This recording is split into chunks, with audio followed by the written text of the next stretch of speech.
దేవునికి సరెండర్ అయినప్పుడు మన మాట, మనవి ఆలోకించి కార్యాల దిశగా నడిపిస్తారు.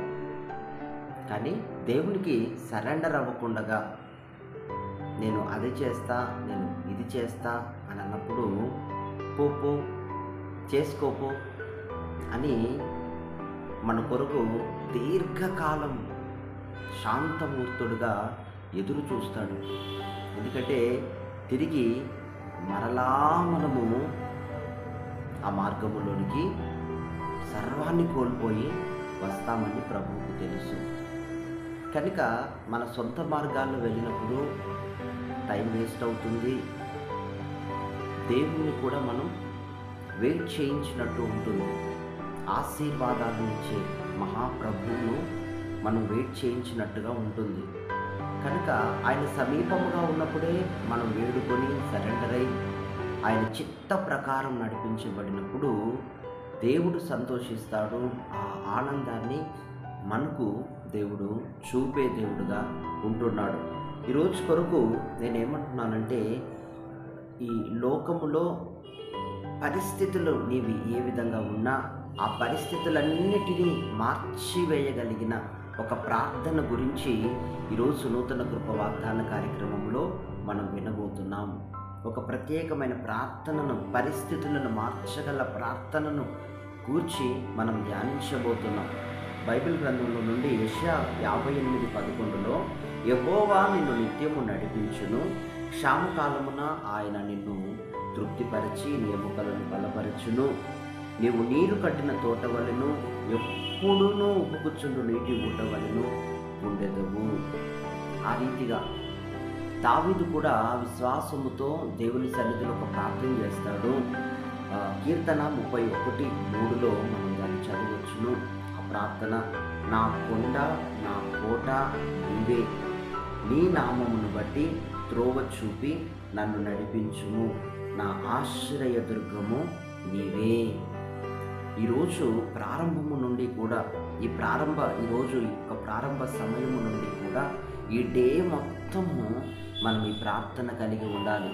ఈరోజు మాత్రమే కాదు, ప్రతిరోజు మనం ఈ ప్రార్థనను మనము విడిచిపెట్టకూడదు, మరిచిపోకూడదు. మనము ఈ ప్రార్థనను మనం కలిగి ఉన్నప్పుడు మన పరిస్థితులన్నీ తారుమారై దేవుడు మనలను ఆశీర్వదించుటకు మనకు సమీపముగా వచ్చెదరుగాక. దావీదు విశ్వాసముతో చేశాడు ఆ ప్రార్థన. అంతేగాక 23వ కీర్తనలో మీరు చూస్తే అనేకమైన ఆశీర్వాదాలు, ఆ అధ్యాయం అంతా కూడా ఆశీర్వాదాలు ఉన్నాయి. మరి ఆ ఆశీర్వాదాలన్నీ మనం పొందుకోవాలి అనంటే దావీదు వల్లనే మనం కూడా దేవునిని కాపరిగా కలిగి ఉండాలి. ఆయనలో ఉన్న మెరుగైన ఆలోచనలు మనం పొందుకోవాలి. ఆయన చిత్తములో నడిపించబడాలి. ఆయన ఎక్కడ ఉండమంటే మనం అక్కడ ఉండాలి. దేవుని యొక్క సన్నిధిని ప్రతిదినము, ఆయన ప్రసన్నతను మనం అనుభవించాలి. మన కుటుంబానికి నాయకుడు యేసయ్యే, ఆయనే అధిపతి, ఆయనే కాపరి, ఆయనే యజమాని అని హృదయమందు స్థిరపరుచుకొని ఆ హృదయములో కూడా ముఖ్యమైన స్థానాన్ని దేవునికి ఇవ్వాలి. అప్పుడు దేవుడు మనలను ఆశీర్వదించుటకు, ఆయన సమస్తమును మనకు అప్పగించుటకు సమర్థుడై ఉన్నాడు. ఆమేన్. ఆయనతో మనం అనుదినము సహవాసం కలిగి ఉండాలి. ప్రతిదినము ప్రభు ఎదుట మనం ప్రార్థన చేయాలి. దేవుని ఎదుట ప్రార్థించినప్పుడు తప్పక వాటిని మనం చూస్తాం, తప్పక వాటిని మనము పొందుకుంటాం. కార్యాలు రూపాన్ని దాలుస్తాయి.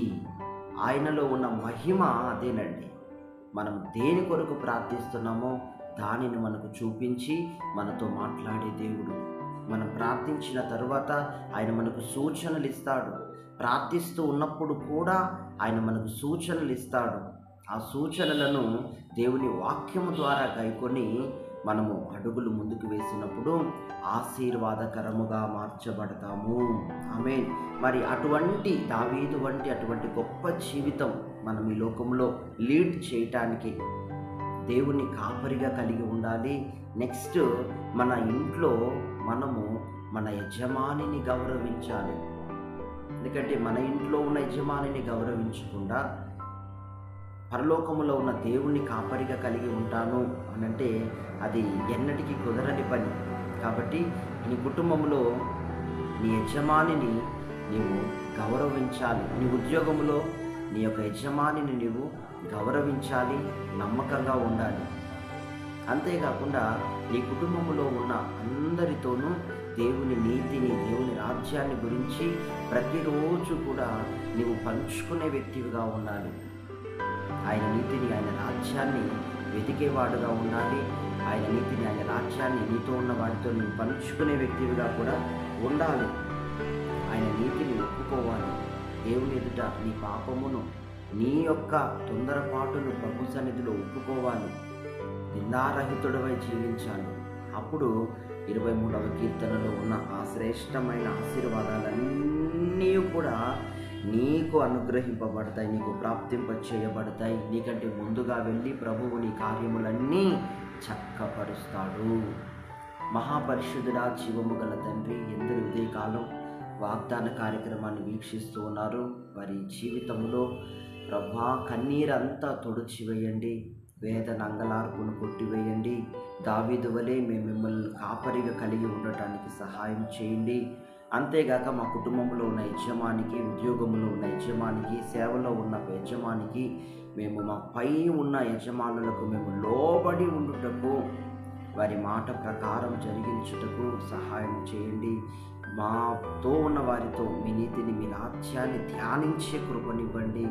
ప్రభువా నీకు స్తోత్రము నాయన. ప్రతి స్థలములో మీ నీతిని ధరించుకొని మీ నీతిని ప్రకటించే ఆ కృపను మాకు ప్రసాదించండి. అప్పుడు మీరు మమ్మల్ని ఆశీర్వదించుటకు సమర్థుడుగా ఉన్నారు. ప్రతి వారిని మీరు ఈ రీతిగా మేలుకొల్పి ఆశీర్వదించమని, వారు వెళుతున్న కష్టములో, దుఃఖములో, నష్టములో ఓదార్పునివ్వండి, సహాయం చేయండి. మీ ఆశీర్వాదాల వైపు నడిపించమని, మీరు చెప్పినట్లే మేమందరం మీ మార్గములో నడిచి మీకు మీ హృదయంలో సంతోషాన్ని కలగజేసే వారంగా ఉండటానికి, ప్రభా నమ్మకస్తులుగా ఎదగడానికి మీ ఇల్లంతలో మాకు కృపను ప్రసాదించమని నజరేయుడగు యేసు నామములో ప్రార్థిస్తున్నాం తండ్రి. God bless you. ఆమేన్. ఈ మాటలు మీ వినికిడిలో దీవించబడును గాక. అనేకులకు మీరు షేర్ చేయండి. దేవుడు తప్పక మిమ్మల్ని ఆశీర్వదిస్తాడు.